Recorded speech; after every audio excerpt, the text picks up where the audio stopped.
recording. Let's make it a 7:08. I'm calling this meeting to order of the Outreach Committee at 7:08 p.m. And let me take a roll call. Terry Austin. Here. Julie Houlihan. Julie. Here. I see you. Sherry Kessel. I see Sherry's iPad. Here. Here. Here. Karen Sorrow. Karen is not here. Doug Sloan. Here. I see you. And I am here. We have a quorum. Quorum is met. Finally, we have an official meeting. Oh, wait a minute. Peter's here, but not Karen. So a quorum is met. Then I'll go to item 2 of the agenda. I emailed all of you the meeting minutes for May and August. The May meeting was not our meeting. It was actually Michael's meeting. But I, as a matter of procedure, I just emailed it to you guys anyways. But August 9th was our meeting. It was an unofficial meeting, but I did the minutes anyways. I sent them to you guys. Oh, there's Karen. Now Karen came in at 7:09. So that'll be marked 7:09. Karen is connecting to audio, and I'll continue after she's connected to audio. There we go. So Karen, can you hear me? Hi. There you are. Hi. Yes. Hi. Okay, I listed you at 7:09. Everyone else is 7:08. And we're on item 2 right now, approval of the May 10th and August 9th minutes. As I was telling everybody else, May 10th was not our meeting. It was the last outreach meeting from the prior council. And August 9th was an unofficial meeting, but I wanted to send you guys the minutes anyways.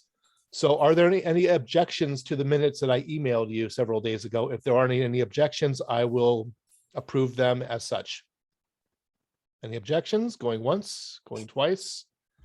Okay, no objections. They are approved. Item 3, introduction by committee chair. So I can take, oh, Terry, you had a question?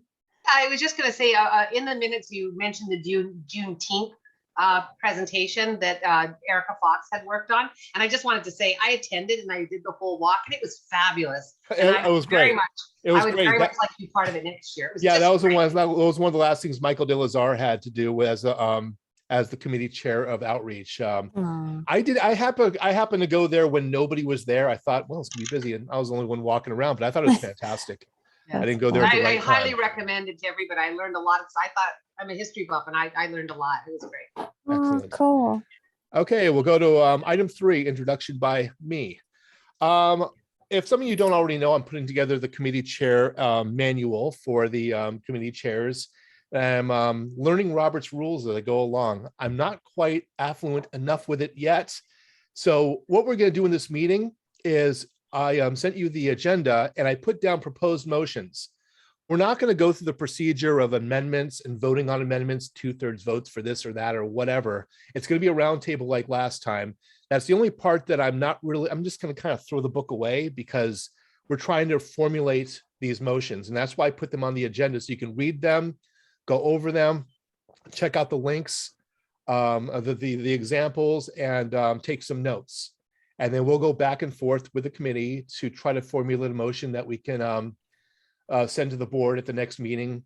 Oh, well, obviously the website would have to go to budget first if it passes because there's $2,500 to be spent. So I'm going to try to be as procedurally correct as possible in a loose way. Again, I'm learning as I go along. So I'm glad to see Kira's here actually. So when you read the minutes, I'm not read the minutes, but if you read the agenda items, the proposed motions, let's just go back and forth on it and let's see if we can formulate something that we can send to the board that will not raise any eyebrows, so to speak. So that's really all I have to say about the introduction. Going to item 4, public comments on non-agenda items within the committee's jurisdiction. I don't see anybody on phone. Everyone's on computer, so I don't have to do the *9, *6 thing. One thing I will say, everybody here is people I know. I was going to go over a spiel about Robert's rules and the Brown Act and how you should speak to the committee, not to individuals. But I think we all know the rules here, so we'll forego that. Barry, you had a question? Oh, you had a committee. Hold on one second, Barry, on that, and I will unmute you in a moment. But we're not going to go about the subsection 549, 543, or the First Amendment rights or anything like that. If there were some other people involved in it, I'm not familiar with, that I will go over that. But we all know each other here, so I will forego that. And so we will get to public comments on non-agenda items. We'll start with Barry. Let me unmute you. Barry, you'll have 2 minutes. Go right ahead. You have to unmute, Barry. Barry, your hand was up. I'm asking you to unmute. Okay, we'll get back to Barry. Does anybody else have any public comments? I see Ira here, Kira here, Scott's here. Anybody else? Alrighty. Okay. I'm trying to figure out what's going on with Barry here. Ask to unmute, ask to unmute. He's muted. Yeah. He's muted, but let me unmute him. You know what? Let me see if unmute all. They can unmute themselves. You can unmute yourself. So Barry, when you can unmute yourself, there you go. There you are. Yeah, I'm on my phone, not the computer. Got it. That's all I wanted to say, because you said nobody was on the phone. Well, I am. Oh, you're listed here as Barry. Oh, you are on the phone. I see the icon there. My apologies. And we have. So I have to press *9 to raise my hand. Got it. Someone just entered. Phone number ending in 798. Welcome to the Outreach Committee. We are currently on agenda item 4, public comments on non-agenda items within the committee's jurisdiction. The comments will be 2 minutes, and the comments must be relevant to our jurisdiction, being the Outreach Committee, and must be directed specifically to the committee as a whole, not individuals. This is public comments on. Okay. Do you hold on, Karen? Hold on, Karen. So if the individual with the phone number ending in 798 would you like to comment on non-agenda related items? Going once. I don't see a hand. *9 to raise hand, *6 to unmute. No. Going once. Going twice. Okay. So we will consider agenda item 4 closed. Now we are going to agenda item 5. Oh, Karen, did you have a question? Was your hand just up? Yeah, non-agenda Yes, go right ahead. items. So I don't want to get into any discussion on this now, but we can't have a costume party in the park. The park's not doing any events until December, and they have also invited us to be a part of their movie event in the park on December 18th. And there's a committee meeting on October 19th that we are welcome to go to. And I'll send out an email about that. So Very well. okay, thanks. Very well. Okay, we'll get to agenda item 5. Agenda item 5 is the proposed draft of the digital communications policy for neighborhood councils. The Board of Neighborhood Councils. They're putting together a digital communications policy that will be neighborhood council wide. It'll be affecting websites, emails, social media, generally anything digital communication. The latest, I sent you a copy of it, a PDF, and also there is a link on the agenda under agenda item 5. I will share my screen now and show you exactly what it is. Let me get to, forget the whereas parts, whereas. Let me get to it. Here we go. Let me see if that's it. There we go. Let me get you guys on grid so I can see everybody. This is the proposed Board of Neighborhood Commissioners digital communications policy for neighborhood councils. This is the second draft. The first draft was last year. If I'm not mistaken, sometime in September of last year. This is July of this year. I'm not sure if there's another draft, a more recent one, but they keep having meetings. And the idea, I read the whole thing a couple of times. I don't know if anybody did. When we get to committee comments, we'll discuss it. The idea basically is, as far as I can tell, is that neighborhood council board members are becoming advocates in a way. They are attempting to sway public opinion before a public opinion could be registered in any kind of meeting, committee meeting, board meeting, etc. And they're trying to curb that a little bit. And this overview right here is the advisory role of the neighborhood councils. That's the first part right here. And when it's part one, when they're saying you are an advisor, you're, citywide citizen neighborhood councils to promote more citizen participation in government, make government more responsive to local needs. The more I read this, especially all the striked out dialogue, when you read the struck out dialogue, I get the feeling that they see us as insolent children, sort of, and we're going a little too far. They're trying to rein us back a little bit. But to be perfectly honest, in my opinion, just my opinion, I could be wrong or not. It's an opinion. The neighborhood councils are conduits. They're in-betweens between the stakeholders and government. We listen to the stakeholders, we advise them, they give us input, we take this input, formulate a CIS or an RFA and send it to our government authorities. There are some neighborhood councils in the area, I'm not going to mention which ones, that there are some individuals who are kind of grandstanding a little bit. They're standing on a soapbox with their megaphone, they're shouting as loud as they can about certain things. There's one project in this area that's going to be a hot topic, probably for here too, but more that neighborhood council. It's a major city project that's being proposed, and there's a certain individual that is really taking a stand against it. And I don't have a problem with this individual taking a stand against it, but apparently the city might, where we start advocating, opposing or supporting something before there's community input, is something I think they would like to curb a little bit. When in terms of social media, websites, they just kind of, I think they're just trying to rein us in just slightly. And that's kind of, and this is going to be, Peter's back.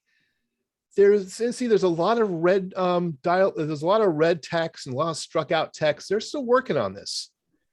And I don't know when the final proposal is going to be drafted for vote, but let me stop sharing screen right now. If you have not read it, on the agenda, item 5, there is a link, Empower LA link to it directly, and you can read it at your leisure. But what I'm going to do here is I'm going to open for committee actually, you know what? I'm going to open for public comments first. As to anybody, if there's anybody from the public who's not a part of this committee who have read this media policy, who would like to give some input to the committee, please do. You are correct in wanting to rein it in. I go to each and every Valley Alliance Neighborhood Council meetings, which are second Thursday of every month, and that seems to be the attempt to rein it in so they were easier to control. That's basically what I get from the 34 neighborhood councils in the valley. Yeah, I know Encino's talking about it tonight. I think it's either Encino or Tarzana. I think it's Encino that has their outreach tonight, and I think they're talking about it the same way, the same thing we're just discussing it. There's nothing to vote on. The proposal has not been finalized as far as I know, but it's something to keep an eye on, as well as the I know Richard's going to go crazy on this one, the code of conduct policy they're working on right now. Ms. Beltran's working on that again is something else, but not for this committee. Code of conduct is for something else. We're just focusing on the draft, the digital communications policy. Barry, you had a question or a comment? I'm sorry. Barry Johnson. Yeah, I was just going to say that you were mentioning people bringing up proposed developments in Studio City, and anybody that's not a board member, even a committee member that's not a board member, can freely speak about things like that. It's only board members that shouldn't be speaking about it publicly until an action is taken by the board. Yes. Or a meeting is held on it by the board. So I just was going to point that out. So I think the person you were talking about, I don't think is a board member. Not here. Not here. Yeah. Somewhere else. Within the valley. I'm not going to say where it's north, south, east, or west. Well, there's nothing south, just the hills. But I'm not going to say where it is, but it's regarding a major, and it's not just that person, but there's sometimes when board members become very proactive about it and take a stance on something, and it almost seems like they're guiding the public to follow them, as opposed to listening to the public and then following the public. And I think that's the idea they have. But when you read this, and I implore everybody to read this draft, and especially the struck out dialogue, for anybody here who's been an attorney before, Richard, and it's very interesting what they struck out, the genesis, where they've come from, where the policy was before. Like I said, a lot of the dialogue they struck out reads like a parent speaking to a child. It's very interesting. Wow. And I'm curious where this policy is going to go. But yeah. Richard, is your hand still up? Yeah, no, I just put it up again. In November 1998, which was the Congress, the first neighborhood Congress, which come up with the work rule, the thing was emphasized and agreed upon that it's not going to be a representative democracy, it's going to be a participatory democracy. So you're supposed to give only your own opinion and not try to manipulate other people. I mean, that's what the idea was. Of course, 1998 was a while ago, but I still remember that meeting pretty well. Thank you. Yeah, it's when you're on a neighborhood council, you're actually an elected city official and you have to follow certain rules. If you have an independent organization, a private organization, you can do anything you want. But you are, you're submissive to the city. They tell you to do something, you have to do it, unfortunately. But any other public comments? Peter, Kira, Ira, Scott? Scott, I see your hand up. Go right ahead. Hi, thanks. Based on what you just said about making the comments while the matters are pending or will be pending, if you follow what Paul Krikorian has been doing and stating about the redistricting, he would be in violation of pretty much the entire document you shared with us. So just think about that. Thanks. Thank you, sir. Is there any other, Barry, I'll let you speak and then we'll go to committee comments. Is your hand is still up? Did you want to say something else? Yeah, I was just going to say, keep in mind, the city council gets to vote on the final redistricting plan. And 10 years ago, there were things that, they had the commission's final map, and the 15 city council members changed lots of things before they voted on it. So, I mean, this is kind of a different ball of wax. The fact that he can comment on it now, but all 15 of them are going to vote on it, and they're not going to vote for something they don't like. So it's an interesting dynamic, to say the least. Yeah, there was something. I want to say North Hills, if I'm not mistaken, North Hills or Granada Hills. I think that's something with Council Member Lee, if I'm not mistaken. I read it a while back. Somebody might be more aware of it, but they said something. I guess Lee replaced another council member who was removed for some kind of controversy, and this neighborhood council spoke out against the council member and hell was raised. There was some very interesting goings ons after that. And that's kind of a microcosm of kind of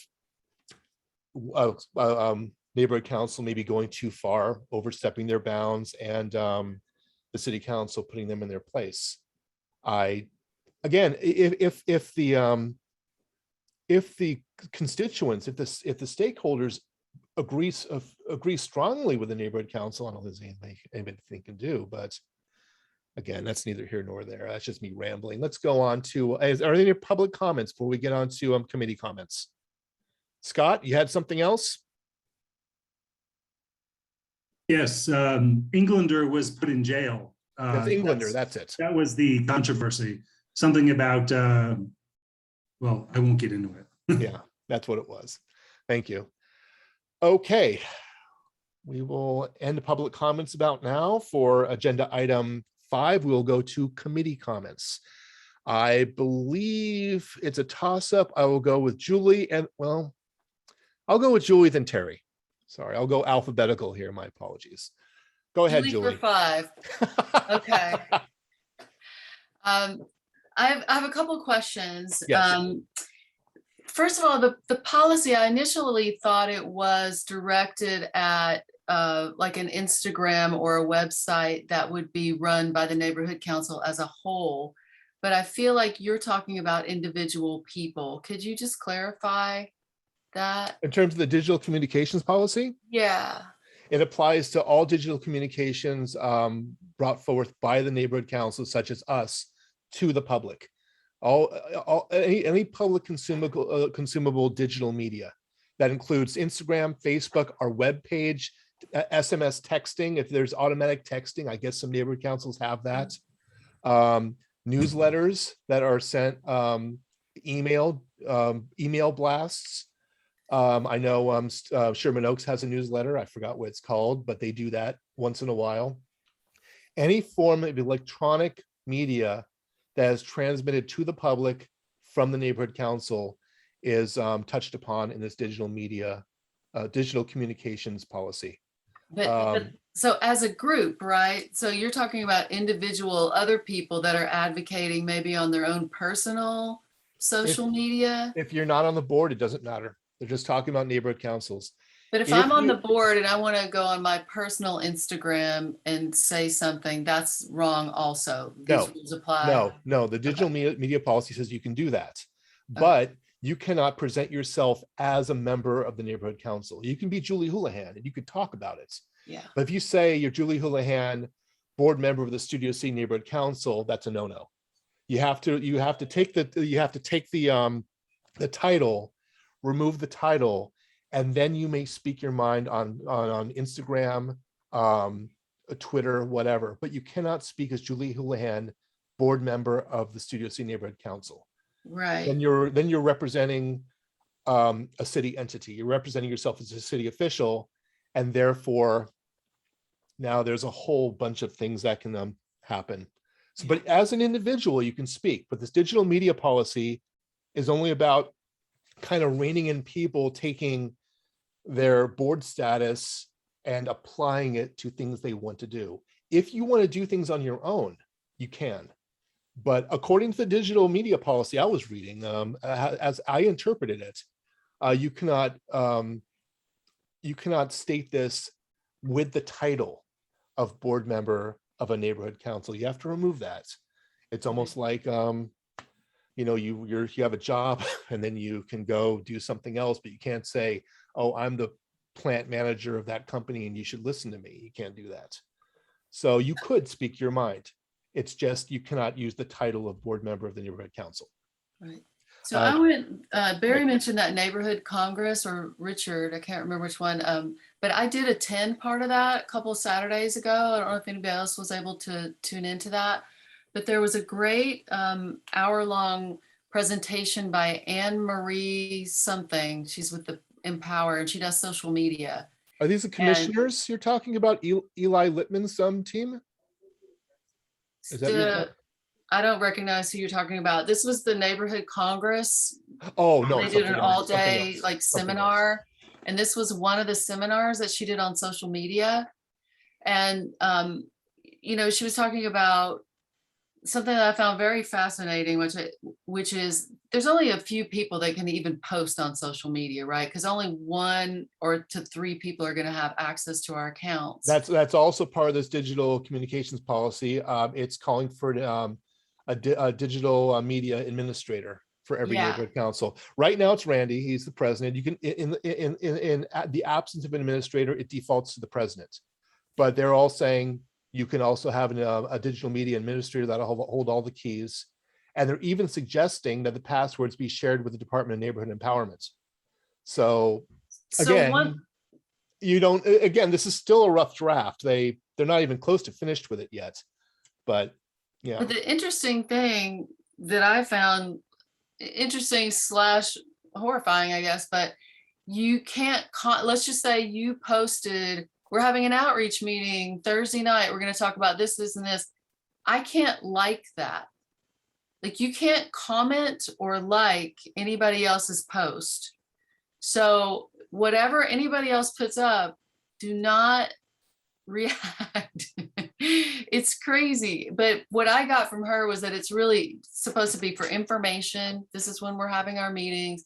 This is the topic discussed. We could do like, I think I'd mentioned last time, I thought it'd be fun to have like some type of hashtag, like Studio City Life or something, where people put up photos that represent Studio City to them.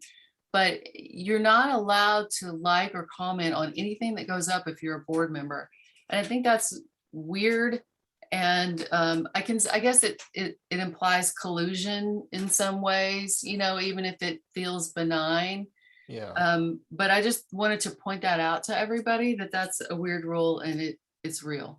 Yes. Terry, you've been waiting for a while. You're next. Go ahead. I found some of this language really concerning, and over the last few weeks on a number of different issues, I've attended different city council meetings and been pretty dismayed at how short shrift neighborhood councils were given in terms of the council recognizing them to even speak. There were a few instances, I know that there were several neighborhood councils waiting online to speak, and whatever technical problems or whatever, it just seems like there should be an opportunity for maybe an email to be sent ahead of time. Anyway, they weren't recognized. And I just felt like for the first time in a long time, I felt like city council is really not only trying to rein the neighborhood councils in, but also just trying to diminish what voice they have. So one of my reasons for wanting to be on outreach was over the last couple of years, I felt that in my community, the greater community of Studio City, Toluca Lake, all around me, North Hollywood, whatever, that a lot of issues, a variety of issues, just people just didn't even know what was going on. And I thought, I think it would be very valuable for people to just know what's going on. So what concerned me was, a lot of it concerned me, but number 8 in this list of items, it says content of a neighborhood council website, social media, or newsletter. And if I can read this, it says 8.1, publication of an official information neighborhood council digital communications are for official use only. All information disseminated must be directly related to the official duties and responsibilities of a neighborhood council under the city charter and administrative code. These platforms are best used to promote, and that's the new language in red. Yes, it's the red language. Neighborhood council membership and attendance of meetings and a promotion of approved and authorized neighborhood council events. The development and use of neighborhood council digital communications for personal gain and use is strictly prohibited. Well, that's a no-brainer. Yeah. But I got this sounds to me like this is all you can do. You can't tell people both sides of something and let them make a decision. So I thought that outreach was to let people know what's going on, whether it's events but also issues, and give them a balanced view of what the pros and cons or the two sides of whatever, 3 sides of whatever. Let me step in for a minute, Terry, if I may. Keep in mind, I understand what you're saying. Keep in mind, however, that neighborhood councils are voluntary. We don't get paid for it. And a lot of these individuals are not professional politicians. They don't have years under their belts. And I think sometimes neighborhood councils do overreach their step just a little bit. I don't think it's intentional. I just think that there aren't clear rules. clear definitive rules. I mean, the fact that we've had social media for nearly as long as we've had neighborhood councils, and now they're coming out with a digital communications policy. We haven't had one yet. And so I think it was mentioned before, that's kind of been, it's a living, breathing thing. And now they finally realize, oh, maybe we should have a piece of paper that everybody can follow. So again, if you look at it, a lot of red text, a lot of struck out text. This is a work in progress. I don't know what it's going to look like afterwards. Nobody knows, but hopefully it'll be, it's already less constrictive as it was originally. If you read the struck out text, it was far worse. So they're getting input and they are making progress and they are listening. So that being said, are there any other committee comments on this matter? Oh, Randy. Yes, please. Hi, everyone. Sorry, forgive me for being late. It's, you know, it's more actually than simply trying to, I think, control neighborhood councils. What I would say is, and actually just went through this because a complaint had been filed against the SCNC because in a newsletter that I was encouraging participation in the redistricting meetings that are happening, and Studio City is a neighborhood that will be significantly impacted, potentially more so than others, right? And there's a big issue. And so in conversation with the city attorney, so the complaint that was made is that because I said one could perhaps argue that I was advocating for the southeast corner of the valley. I didn't say what I was advocating for, but merely that I was saying the southeast, I guess, so corralling that part of this part of the valley, that can be construed as advocating for a specific position. And the city attorney says that that potentially opens up the city to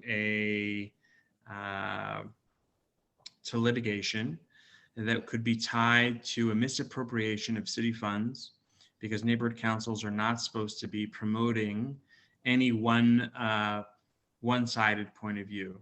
The city attorney, of course, just advises neighborhood councils, so it's advice. It wasn't like you can't do that. It was more of a, we encourage you to be very careful to ensure that you're not advocating for any position, because that'll be the complaint that could be levied against you, and as well as that could bar a neighborhood council from actually then later on down the line voting on something and filing a CIS, because the argument could be made that a neighborhood council, based on, let's say, a publication, whether it's an e-blast or something like our newsletter, had previously already taken a position, so they're clearly biased, and therefore they have to recuse themselves from voting on a certain matter.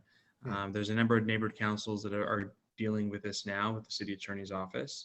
And so this digital media policy is an attempt, I think, a bit heavy-handed, to kind of stifle, to put a pretty significant guardrail so that NCs don't stumble into an area where the city is liable for litigation. A good example, if you look at Sherman Oaks, has let me rephrase, I've heard from a number of people, I'll remain neutral, a number of people that they enjoy Sherman Oaks. NC has a regular newsletter where the NC president often opines on positions affecting Sherman Oaks. I mean, it's a full-blown editorial, not only about what's happening, but whether it's right or wrong. And as president, he's speaking on behalf of Sherman Oaks NC. I've yet to hear people say that they don't like it. Nevertheless, that is actually the complete opposite of what this direction the city wants NCs to go. Yeah. That NCs should only be publicizing what they are already doing in a formal board setting, and they should only be, it should kind of be like meetings happening, go get involved and speak your mind. They're also trying to control neighborhood councils to ensure that they're only speaking on matters that are within their jurisdiction. So they're also trying to stifle, for example, our NC has been very outspoken about the park and ride here, which is technically county land. And although the NC has regular interaction with county staff people who come and they actually solicit their opinions, the position of the city is that the mayor is the one who speaks on behalf of the city ultimately with other governmental agencies, including the county, and that NCs should be prevented from speaking to any other government entity other than basically with entities within Los Angeles. I respectfully disagreed with the city attorney and just took it on as notice. To be clear about that. But that's what a lot of this policy is, to really, I think, put some shackles on how the neighborhood council communicates. And I quite frankly think that a lot of these changes are happening not only because of input from NCs, but also frankly because the city attorney's office is recognizing that they're going to likely run into some more NCs that are going to be more adversarial and point out that there's questions about legality, about how much you're going to be able to control the speech of elected board members. I mean, there's a board member from another NC who has liked multiple comments attacking one of our board members, for example, and his voiced comments, and there's a whole debate about currently whether that board member is overstepping, because they didn't say, hey, I'm speaking as myself, but they're entitled to their opinion, whether we agree or not. So anyway, it is certainly very interesting conversation to follow. And we'll see what if this committee decides at some point, once it comes out official language, to take a position. Yes. And then have the board vote. Thank you, Randy. I'll let Richard speak. You're not a member of the committee, but I know you have something to say. Go ahead. Yeah, this is also the corollary also with the new and improved, or maybe not improved, code of conduct. I knew you were going to say It that. only deals with elected members. It has no controls whatsoever on the public. And yet, how they speak at meeting. Yes, the job of the president is to conduct the meeting or delegate somebody to conduct the meeting, and that's very true. But some people, you can't. They're very disruptive. Okay. And so, but we can't do anything about that at all. I've been trying to track this, both to the attorney's office, including going to the section a couple of weeks ago about the code of conduct. And it doesn't seem to be very satisfying for any neighborhood council. Not that we're the only one that deals with goats. Other people do also. In Encino and other places. But it's like, it's more difficult to conduct the business because there's no regulation. Other than saying, well, you have 2 minutes to talk. A lot of bad things that happen in 2 minutes. Thank you. Thank you, Richard. If there's no other comments, we will close agenda item 5. Anybody? Okay, agenda item 5 is closed. We will go to agenda item 6, which is an interesting one. It is the Web Corner's proposed SaaS system that several neighborhood councils, Tarzana, I know Sherman Oaks has it, a few others, and of course, Peter shows up just at the right time when we're talking about the website. I was part of a meeting at the end of August with Robert Adams, not Richard, Robert. And he went over the Web Corner's new SaaS system that is, they're trying to implement it neighborhood council wide. And I'll give you a little slideshow as to very quickly. I took some screenshots while he was presenting it to me. So this is the SaaS platform. Now, up front, I'll tell you there's going to be a $2,500 setup fee.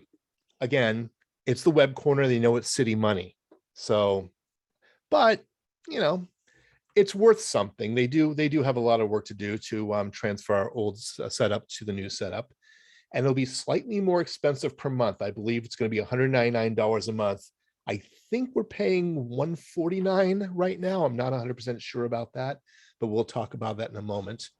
We pay $200 a month. $200 a month, so it'll be the same. Okay. So the idea basically here is it's there's a lot of things going on here. First, it's a more robust system. There's going to be mobile scaling. So if you're looking at this on a mobile phone, it will scale to a mobile phone. The current ones, I believe, do not.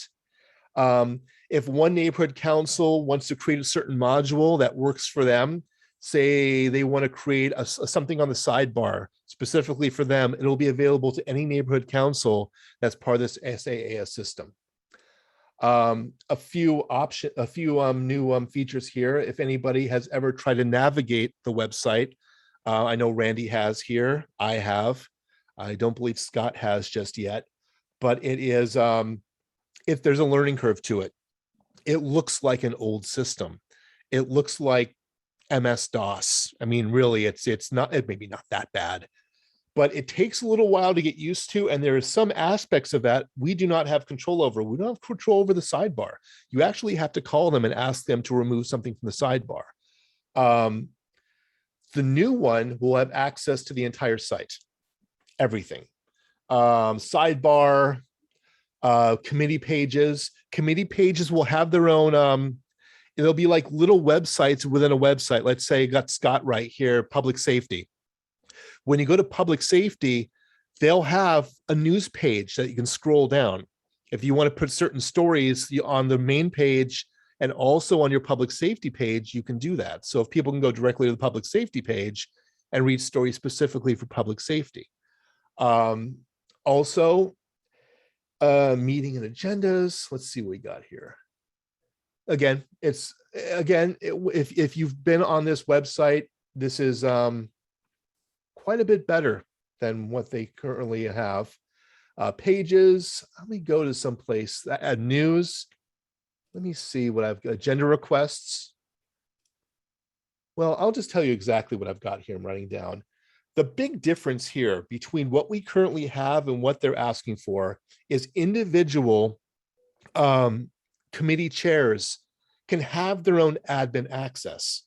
Adele, myself, Scott, Barry, they all get usernames and passwords, but it's only for their specific pages. They can create meetings, they can post agendas and minutes, they can post stories on their own committee pages without accessing the rest of the site. You'll have main admin access, and then you'll have individual admin access that will only take those committee chairs to their committee page. They won't have access to anything else. So in where you have maybe committee chairs coming in and out, you have one resigning, one coming in, it's not a big deal because it's compartmentalized specifically to that page, which is a big deal as far as I'm concerned. Let's see what else we have here. Yeah, things like this. Again, for most of you, it's not going to make a difference when I'm showing right here. But if you've been on the page before, this is a big deal. It does make a big difference. Let's see, add, edit committees. Of course, this is the example was Tarzana Neighborhood Council Board. Agenda requests recipients, which is right in the middle, comma separated. You can put down emails. So when you put in an agenda, it'll automatically email to your specific email group. So you have a bunch of individuals who are dead set on attending the homelessness committee. They automatically get the agendas. There's a lot of automated things here. Templates for emails. I don't think we're going to be using these, but for email blasts, maybe. Pages, totally customizable. Search features. You can search a word. Say you want to search, I don't know, Corvette. I don't know why you would, but you could, and it'll search the entire web page, a whole website for the word Corvette, almost like a Google search. Different themes. Different, let's see, there's some calendar section right here. It's a lot easier, the calendar section. You can have meetings, news, special events, color coded. So when people go into this calendar section, it's easier to discern what's a meeting and what's a special event. A lot of different things you can do here. There's a lot of different neighborhood councils that are currently in the system: Encino, Westlake, Venice.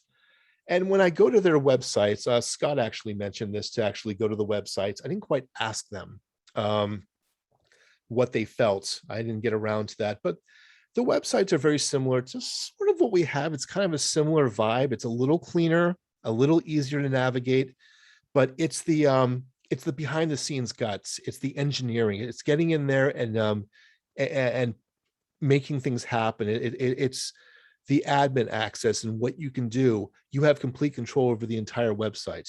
Now, I'm not advocating spending the $2,500 and moving to this new site.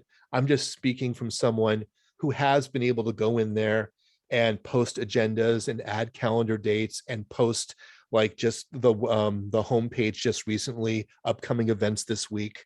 There is a learning curve and there isn't as much flexibility as I would like. You can only do so much.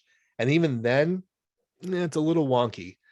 So my proposal here, if I may read it, is this is a proposed motion.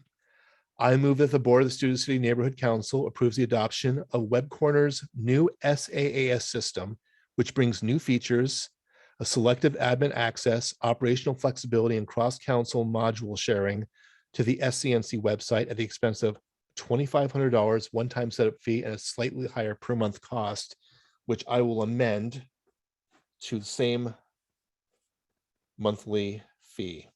I wasn't quite sure how much it was. That is my proposed motion. Do I have a second on the motion? Terry seconds.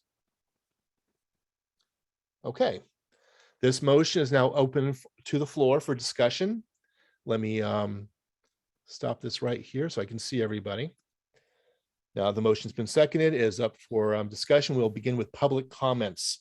We will begin with Scott. Scott, go ahead. Thanks, Brandon. Nice presentation. I just want to say Okay. yes, absolutely yes. And let's get all the committee chairs access to this as soon as possible before that new digital media policy is in place, so we can mess around, try it, learn from each other. And look, it's no worse than what we have now, and we're not going to hire a new web designer and create a brand new web page from scratch. So I think this is a great idea, and I look forward to updating my public safety page. And again, like I said, you can have it's like a website within a website. I think one specifically is Tarzana has like a dog or pet advocate committee, I think. Mhm. And they have an entire website inside the website. So if you just want to go there, that's fine. It's interesting. Is there any other? Hold on, Ira, just one moment. Is there actually? We are on public comment right now, so Ira, go ahead. My mistake. Thank you. I actually tried to do reactions, but for some reason, It's quite all right. Just raise your hand. okay, cool. So I actually like this a lot better than the one we have now in terms of functionality, but I do have a couple things I wanted to Certainly. just to ask about, and I'm stalling until I can get to that portion of my screen where I can see it. Okay, so with the added access to these committee pages, there's got to be somebody who's going to kind of mitigate the added risk of having people post things, even if it's just committee chairs, right? So we need to have some kind of protection, in my opinion, for whoever the chairs are. So my first question would be, who would be providing this oversight before things are finalized to the public on these pages? That would be Randy, of course. He's the president. Okay. But I think it's safe. The safe thing would be before the digital communications policy is set forth, we should have our own digital communications policy, and each committee chair should follow it to the T. As you stated, yeah, there is a when you have like 8 or 9 committee chairs, I think 8 because Barry's twice, posting stuff, there should be a vetting process. There really should be. But of course, you've got Randy, you've got Scott, you've got me, and then you could just send it to any of us. And if we put together a short 1-page digital communications policy just for the neighborhood council, I think it would go a long way. I'm not going to wait for the city to come up with theirs. They may take another year. Who knows? It took them long enough to actually figure they needed one to actually, so there's that. Barry, you had a question or a comment? I'm sorry.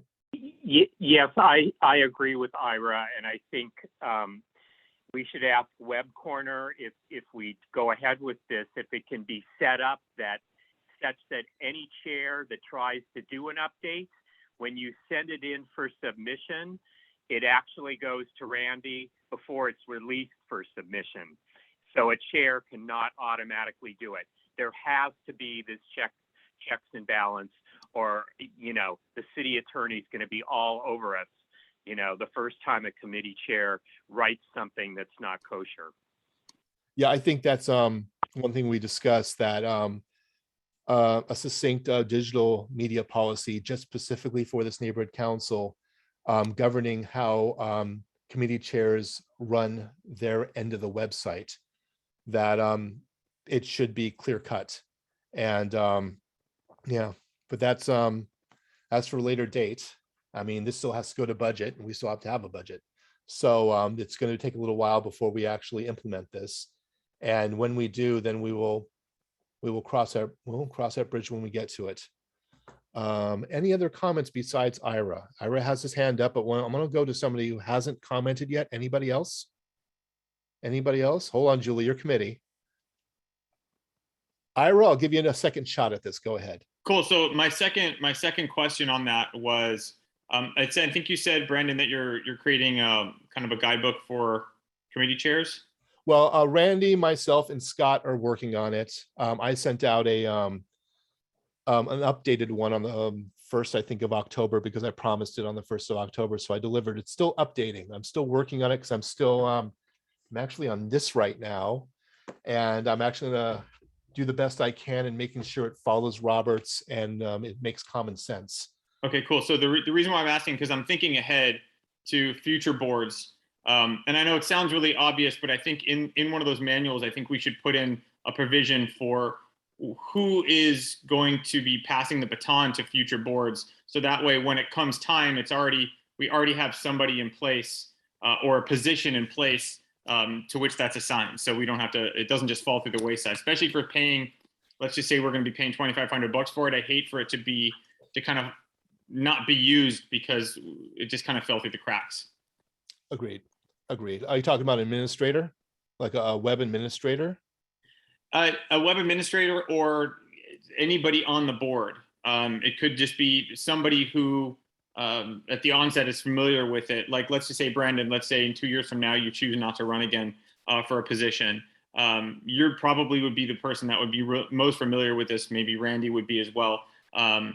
But just a provision for X position on the board would be the person to educate the next, whoever that next person who's in that position, to kind of take the baton. Sure. I agree with you on that one. Yeah, absolutely. Any other public comments on agenda item 6? We will now go to committee comments. Oh, wait, hold on. Peter's there. Peter, you snuck in at the last second. Go right ahead. I don't even know how to run my iPhone and Zoom. I can do it on my laptop. I can never find the Peter, you edit for a living. Come on. Yeah, but Pro Tools is different. Okay. What about just having Web Corner make instructional videos? They have one. They're going to have one. It's in the process right now. It's called it's something I didn't mention. It's a SOP help guides, standard operating procedures for people with admin access. They're actually working on it right now. It'll be a tutorial on how to navigate the SAAS system. I spoke to them at the end of August. So as far as I'm concerned, they more than likely already have it, because other neighborhood councils have already jumped onto the SAA system, the SAS system. I'll just call it SAS. I'll just call it SAS. The SAS system, they hate me saying it, but they've had it for a while now. So I think they were squawking about a tutorial. So I think they're putting it together. It should be done by now. I will double check. The reason I ask is Ira said about who should be in charge to hand off the baton. Since I've been around a little while, typically there's always a few who run away mad and run away with the keys. So it'd be best if Web Corner had a tutorial. I'm well aware of our Instagram Studio City NC handle that was stolen by somebody in 2017. Got the whole detail from Michael De Lazar, a guy named Alex Bosharox or something like that. He still has it. If you go into Studio City NC, it looks like us. He doesn't say it's us, but it looks like a neighborhood council, and he is he's very political in that on that page. And I know Michael said they contacted Instagram, nothing happened, but anybody who goes onto that page thinking it's the neighborhood council, let's say they're Republicans, doesn't matter to me. It's a political ideal, doesn't matter. You can either way. I'm a moderate leaning to the left, but let's say they're Republicans and they go on there and they'll look at it and think it's us and think we are far to the left, and they won't want to participate. So again, he doesn't say it's us, but he doesn't say it's not us either. So it's something I want to address sometime soon, try to get that back. Right now we're Studio City Council, but Studio City NC is our .org. So I don't remember the exact agreement. I will say Alex is a very nice gentleman. So then we can get it back. Maybe we could just ask him. We can ask him. There you go. Message him on IG. Yeah. Okay. We all could. Any other public comments on agenda item 6? No? Okay, we'll go to committee comments on agenda item 6. Hands? I will start with Julie.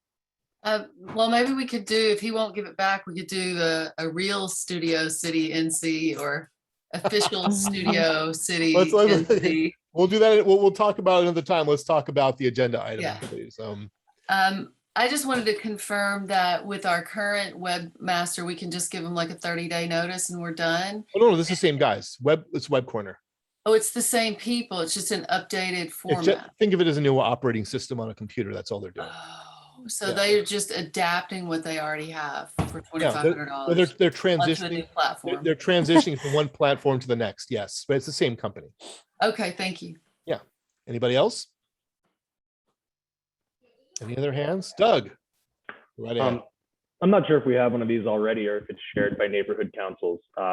With these SaaS programs, sometimes you get like a manager on the Web Corner side that would help us they could help liaison with some of these transition plans and also just generally being there for customer support.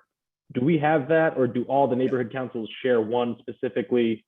Just details on that. No, the $200 monthly fee pays for 90 minutes of support. That's included. Okay. So yes, okay. I think her name is Gemma. Okay.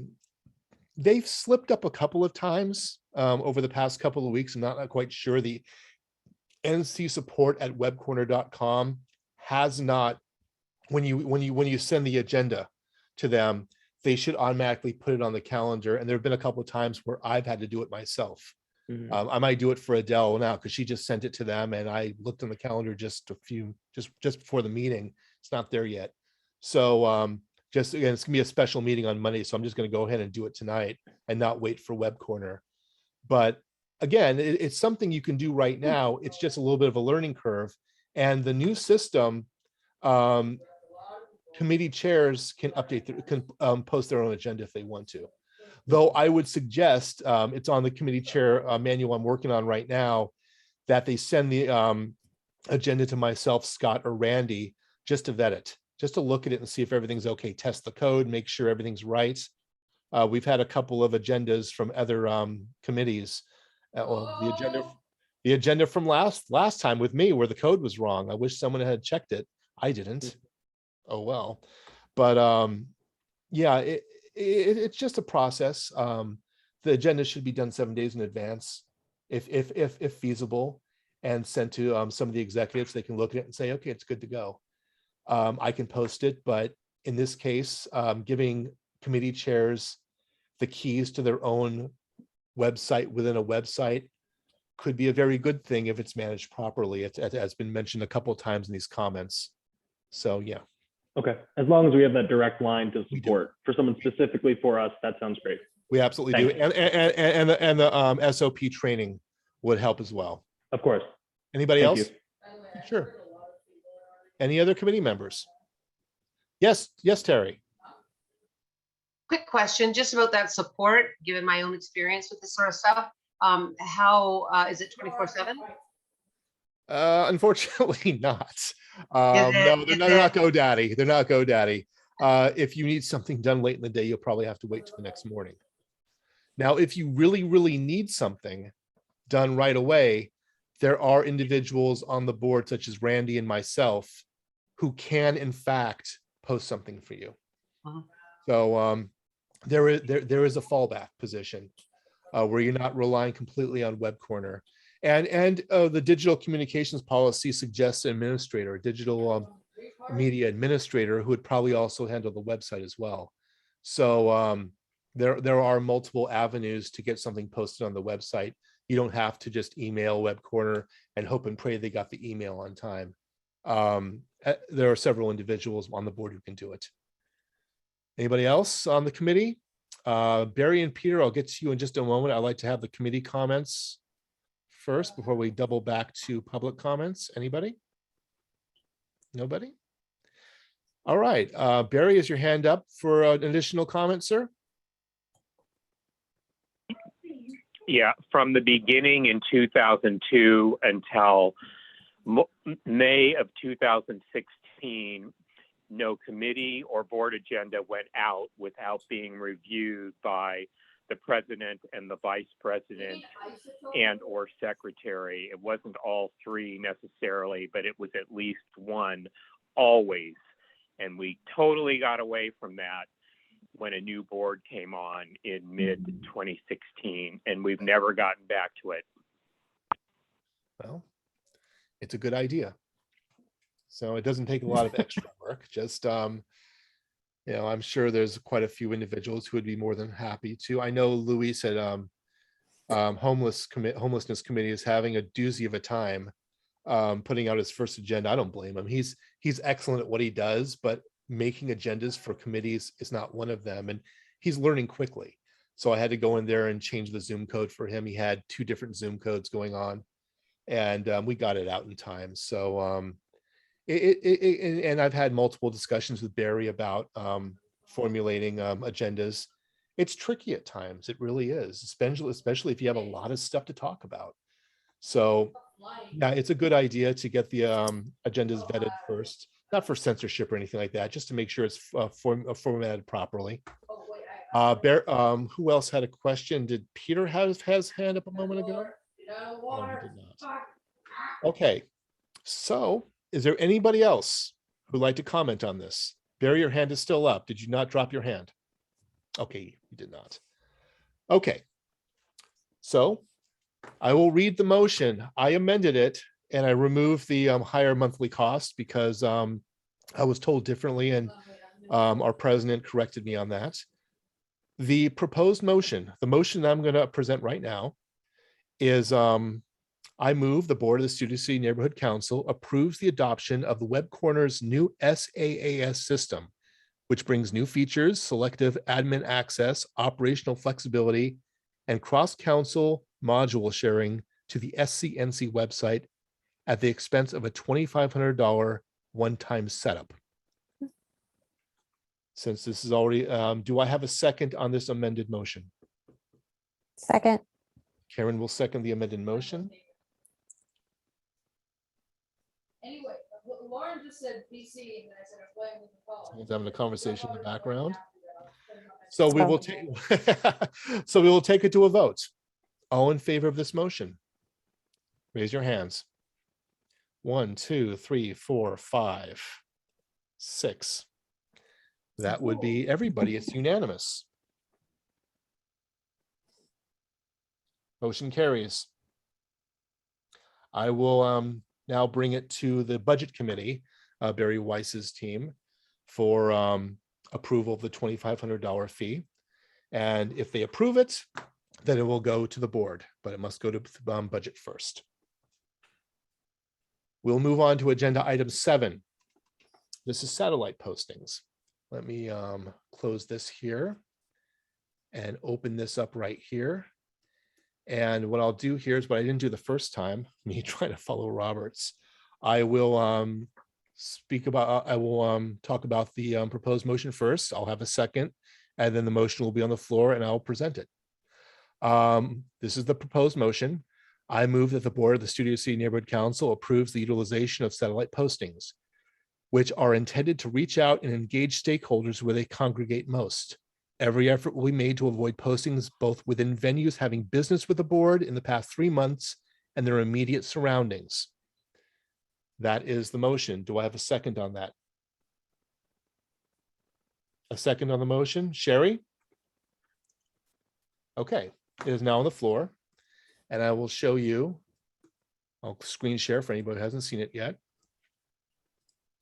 This is what the proposed satellite posting is all about. Now, the idea behind the satellite posting is right now we publicly post in 2 places, CBS Radford Gate and CBS Colfax Gate.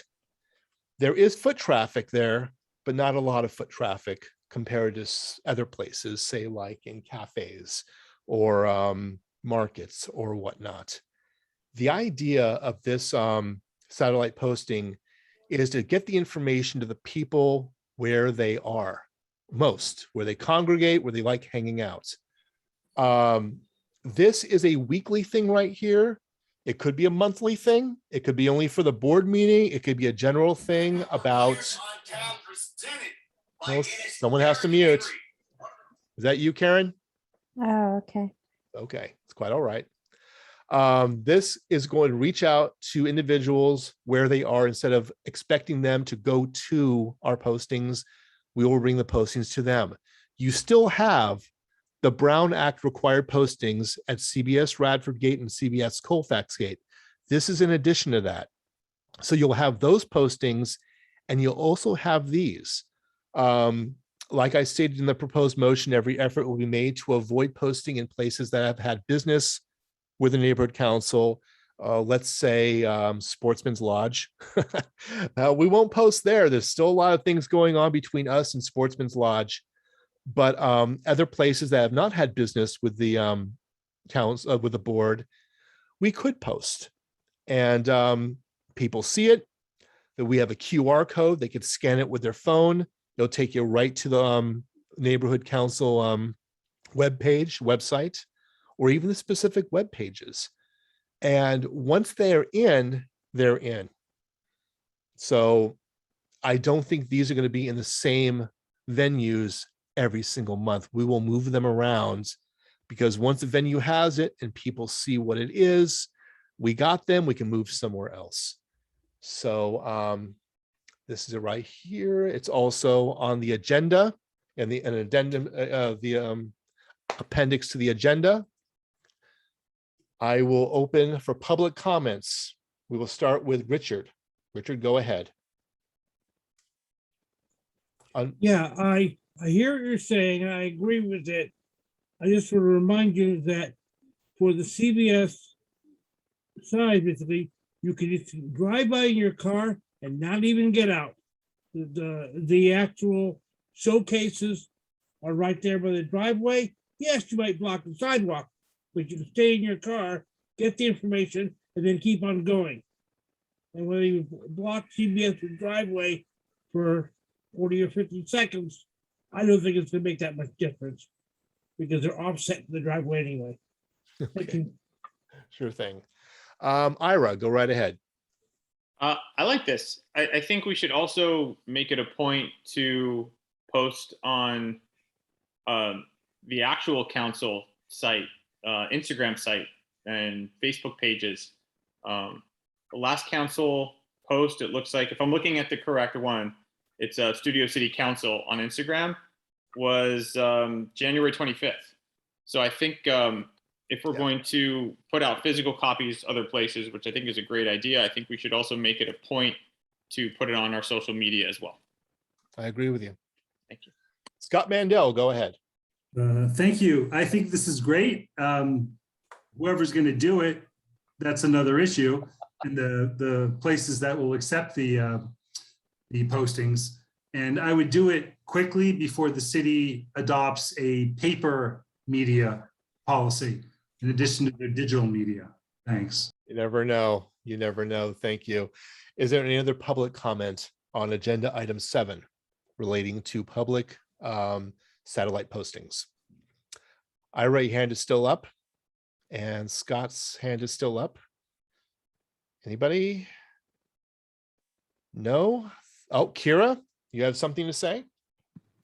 I just wanted to agree with Ira. I tag you guys all the time because, you know, our communities are very connected and no one is posting on Studio City NC social media. So I would encourage you to start using that again. Thanks. Is there any other public comments? If there isn't, we will go to committee comment. We'll start with Terry. Go ahead. Thank you. I think this is a great idea, and I will volunteer if anybody wants me to do this, to walk into the small businesses up and down Ventura Boulevard. I'll start with Ventura Boulevard and ask them, would they consider putting the QR code with just saying, what's going on with your neighborhood council or something, just something very innocuous, not taking a side about anything, just get the information out. And I think that we're not going to get CVS to do it, but there are, like, for instance, Studio City Animal Hospital. When you walk in, there is a public comment or public board that you can put things up on. And I don't think that it, like, instead, I understand the idea of moving things around and getting people to use, you know, different businesses, but there might be people who do this every month, who are local businesses, local small businesses. Yeah. And if they just put up the QR code with a slight thing, or a very innocuous title saying, find out what, you know, find out what's happening on your local NC. So, and I will volunteer to do that between Colfax and Coldwater. Thank you. Thank you. Any other comments by committee members? Karen has her thumb up. Julie, go right ahead.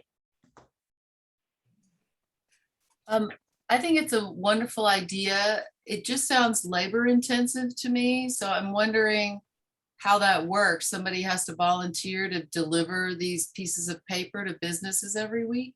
Well, I would think that we frequent enough establishments within Studio City where just for our normal course of action, I can email these to you, can print them out. And if you say you go to the animal hospital or you go to the public library, I don't know if the public library would do it.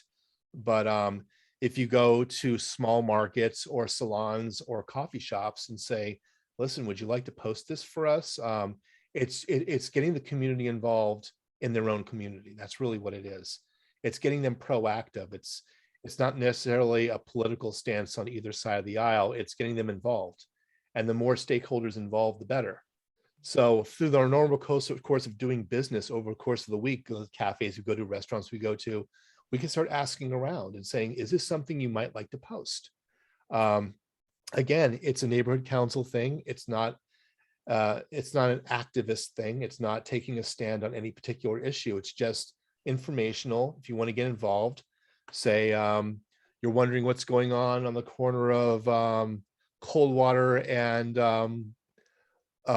Ventura. They keep tearing up the street. And there's land use or public safety. It's like, hey, I want to hear what public safety has to say about this. You have a resource now. I said this before. In the very beginning, I didn't know the neighborhood council existed until February. I had no clue. And if I didn't know the neighborhood council existed until February this year, I would wager there's a lot of people in Studio City who don't know we exist.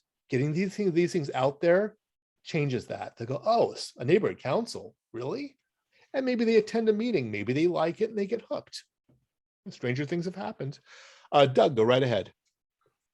Kind of to Julie's point about the power behind like just the labor intensive activity, I guess, you know, and as we build up a repertoire, people who are willing to take the signs, part one of the question is, could we build a database of like these companies are willing to do a posting and we just have to give them posting every week?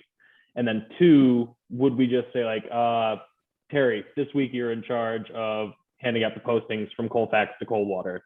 And then maybe Doug does it for the rest or what, like however we want to district it. Like, is that something we could consider doing just to make it more efficient? Yeah, Once it gets rolling. I think it's a living, breathing animal. I think as we go, we're going to learn more about how to do this, because I know other neighborhood councils have contacted me and said, that's a really good idea. Why isn't anybody doing it? The reason is it's labor intensive. You have to go out there and post this stuff and ask people. But if we want more people attending neighborhood council meetings, that would have to be the case. Now, I know Richard's not on the committee, but I'd love to hear what Richard has to say about this. If we continue posting in the same venue month after month after month, might that pose a potential conflict of interest situation where people might think we're favoring certain venues over others? Richard, do you have? I don't think, no, I definitely don't think so. I think that particularly, if we can get them to sign up to allow us to do it particularly, I think if there's a reward for them, that's possible, but it's not much of a reward. And if somebody else says you didn't give us a chance, fine, you can post too. If 15 people want to post, 15 stores, that's okay with me. Look, even if it's 5 stores, if they have heavy foot traffic and we can just get a handful of people to commit monthly to attending meetings, that's fantastic. Because, if they like it, then they tell other people. So it could start something. Again, this is something brand new that not a lot of people are doing. So we're going to, month by month, we're just going to have to gauge it and see where we go on this. Terry, you have something else to say? Yeah, I would just say about the labor intensive aspect of it. You go in once and you ask, and they either say yes or no. And once they sign up, they're signed up. And then the thing about small business people, and I have a number of friends, I've lived here for 35 years. I've got friends who own small businesses. They know each other, especially the ones that have survived. So they speak to each other. So once you sign them up, yes, there is labor intensive. And that's why I said I step up to do the first round. But it's amazing how quickly that network can grow. So I think it's valuable. Fantastic. Doug, your hand was up. Did you have another comment? No? Okay. Are there any other committee comments on this matter? None? Okay. This motion was not amended. It stands as written. Let me say it again for you guys, and then we will take this to a vote. This is the motion. I move the board of the Studio City Neighborhood Council approves the utilization of satellite postings, which are intended to reach out and engage stakeholders where they congregate most. Every effort will be made to avoid postings both within venues having business with the board in the past 3 months and their immediate surroundings. Sherry has already seconded this motion. We'll take this to a vote.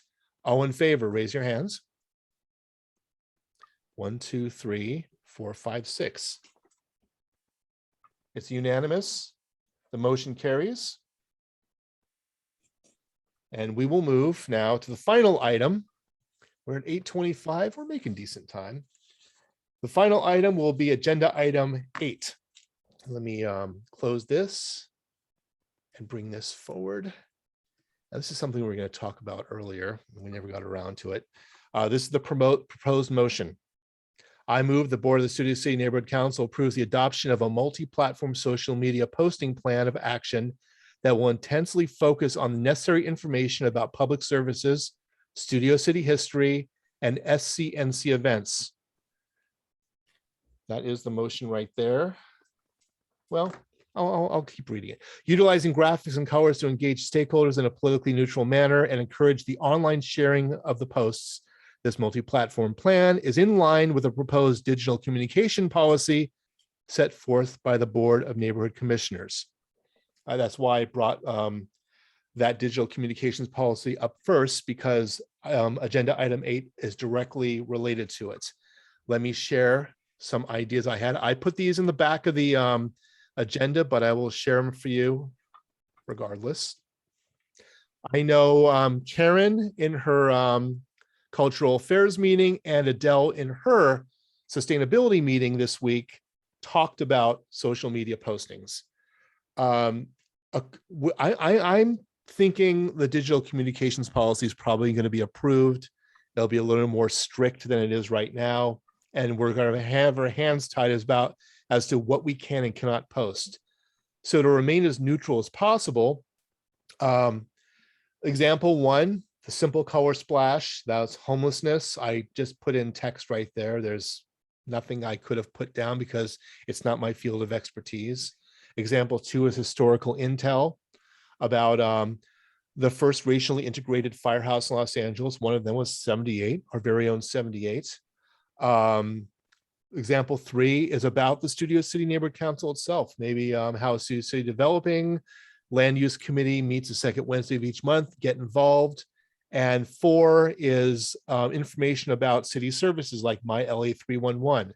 Every single time I drive by a discarded piece of furniture, I really want to scream out of my car, My LA 311.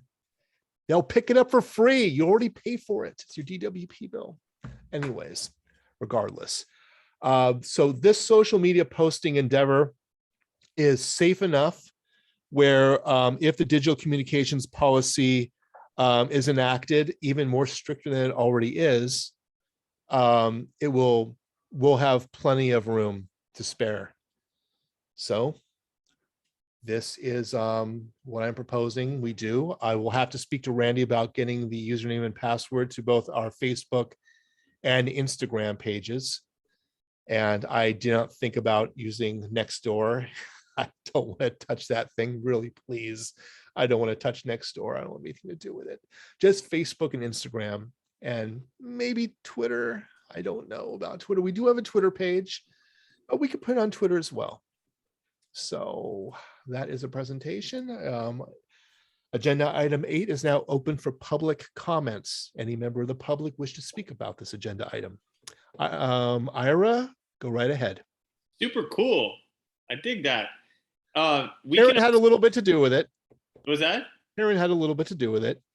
We have a few artists on the outreach committee, a few artistic minds. So we're going to have some fun with this. Yeah. And, you can link what you can post just on Instagram and then have it automatically linked to Facebook. So yeah, they're the same. And also something I didn't mention is that there will be copy to this, like the very little copy. Obviously, if you have a Facebook post or Instagram post, there is copy to it. Maybe links, direct links to certain city offerings, the city things like My LA 311. Or if you don't know how to shut off your gas main, there are links to that. If there's an injured pet somewhere, like a squirrel or a raccoon, there are links that you can put into the copy that you can copy and paste into your browser. So that's another thing. Of course, we'll have to be careful with the copy, not to overstep our bounds. Again, that'd be something we could talk about SCNC's very own digital communications policy, in addition to the citywide one that they're still constructing. I will go Richard and then Scott. Go ahead, Richard. Okay. Over the years, the Cultural Affairs Committee has had events at the library conference room, particularly with Mary Mallory and Mark Wanamaker, basically dealing with historical assets and of the Studio City, whether it be communications, whether it be movies, whether it be trains. We had one of those. So it'd be good to somehow tag into that. You're going to have an historical gateway to get in there. It'd be nice to be able to hook it to a particular event which is on point. Sounds good to me. Thank you. Scott, your turn. Thanks. Just an FYI, in the past, some of the previous committees had their own Facebook and Twitter pages. Some are still up, and you have one. Yeah, and I certainly don't know the password to public safety, Twitter, and Facebook. So are you speaking of consolidating and just having one Studio City Neighborhood Council social media page, or will all the committees also have their own Twitter, Facebook, and what have you? I think with the digital communications policy forthcoming, it might be extremely dangerous if a lot of committees have their own social media handles and pages. It's not my call. It's actually Randy's call. But I think streamlining it and funneling everybody to 2 or 3. In fact, the digital communications policy we were talking about, if you read about it, they talk about how many social media outlets you should have. And they recommend less is better. So of course, it's better managed. I don't exactly know what we would do on this. This would be Studio City Council or NC if Alex is willing to give up Studio City NC on our Instagram. And of course, our Twitter page, the main neighborhood council Twitter page, and the main Facebook page, all of which would be on the sidebar on the new website. You can embed them. So I'm just looking at this and thinking those three, the three main ones. In terms of the individual committees, I don't know. I really have no answer for you yet. That's something we'd have to discuss at a future time because there would have to be a lot of regulation to that. I don't think you would do anything abnormal, but again, with other committees and when the chairs change hands, that would have to be addressed. So right now I'm just looking at the main Twitter, Instagram, and Facebook pages for the neighborhood council, and not the specific committee pages. Like I think it's Studio City PS. I think if it's public service, I think that's the handle for Instagram or something like that. Maybe Twitter.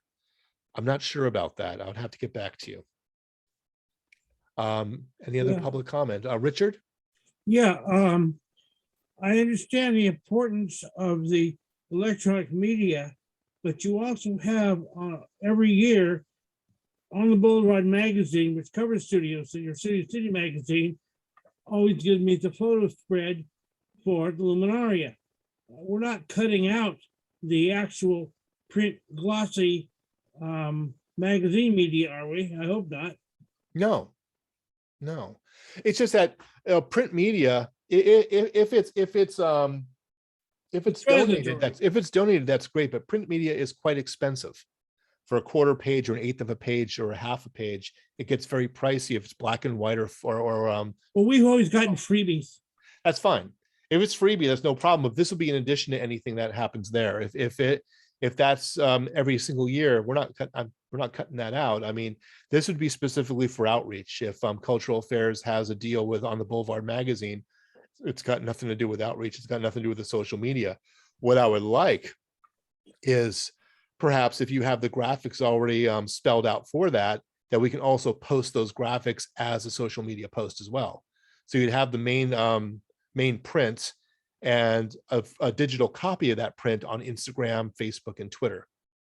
They actually take pictures themselves. Oh, okay. The publisher, Barry Weiss, the other Barry Weiss.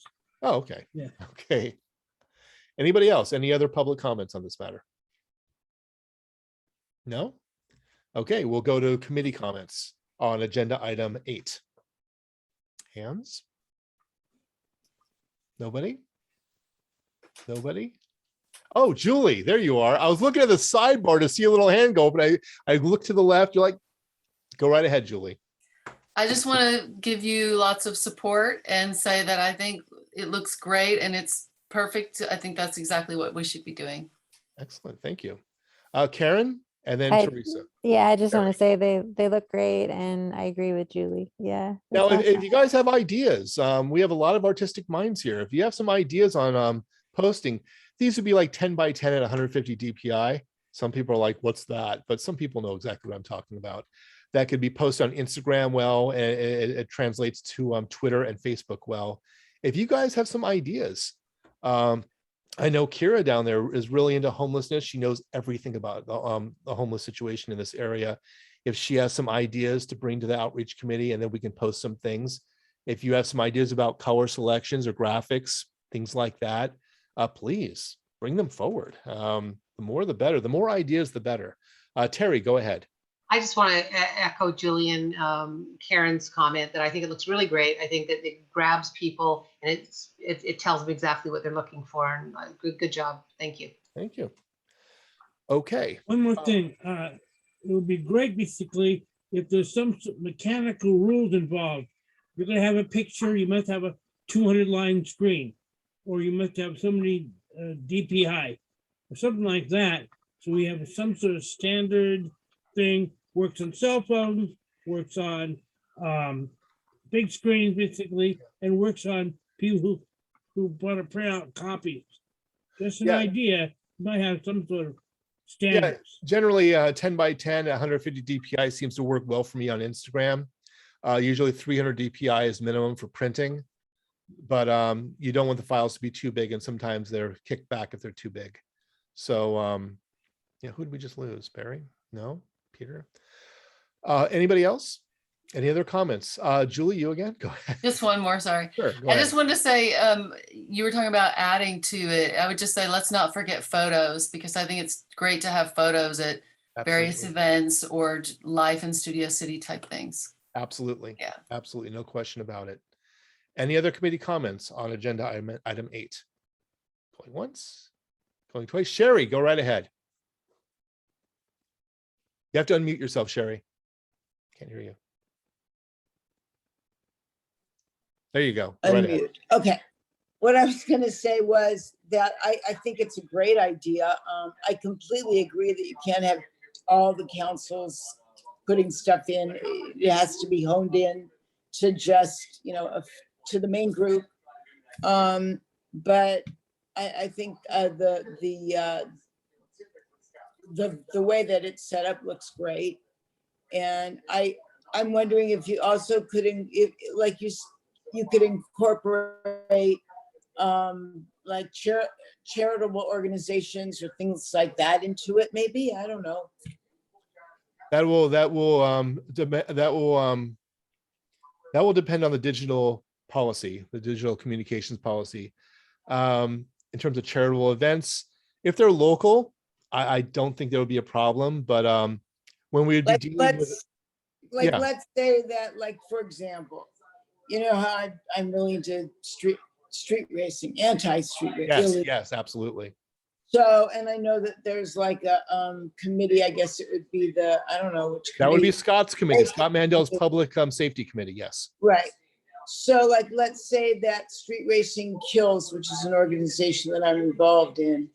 My son was killed by a street racer. That's why I'm into this. I mean, not to say that it isn't, I wouldn't be into it anyways. But they go out to high schools and different. Sherry's cutting talk out. about, bring about awareness.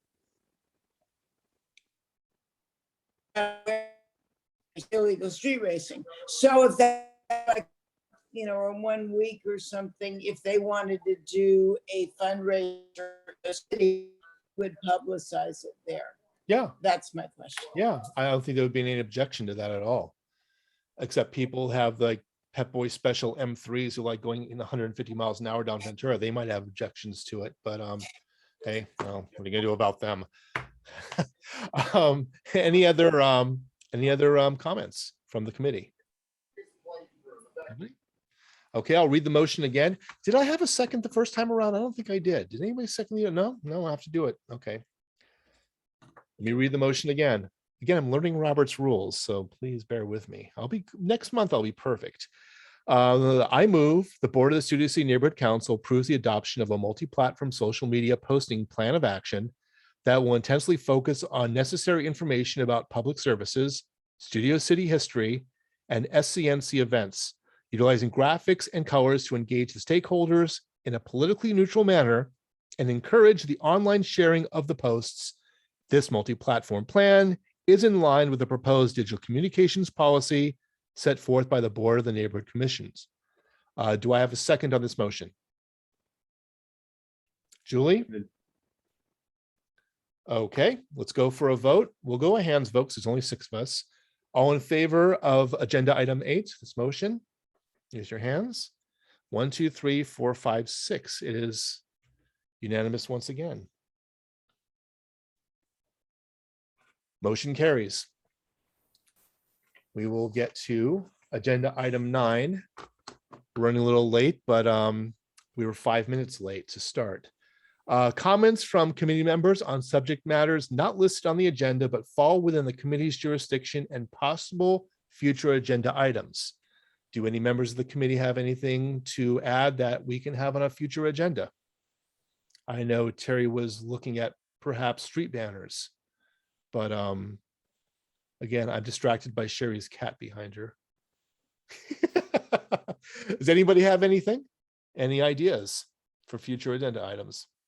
Nothing? You're gonna leave it to me to come up with the agendas every single month. Okay, I'm okay with that. We've had street banners before, like 24 of them. Yeah, that's something we'll look into. I know there's a cost, but I think if the city council motions in favor that the installation is waived, I think there are some fees waived if the city council approves it. So that's something we can look at. Terry? Yeah, they do waive we don't have any events upcoming.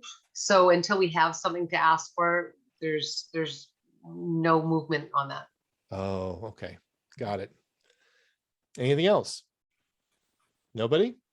Okay. Item 11, motion to adjourn. I move we adjourn this outreach committee meeting. Do I have a second? Doug? Okay. That's approved. Meeting is adjourned at 8:43 p.m. I was hoping 8:30. We almost made it. Pretty good. Thank you very much, everybody. Thank you, Brandon. Finally, we got this illegal meeting. Yes. Thank you, Finally. Brandon. Thank you, Brandon.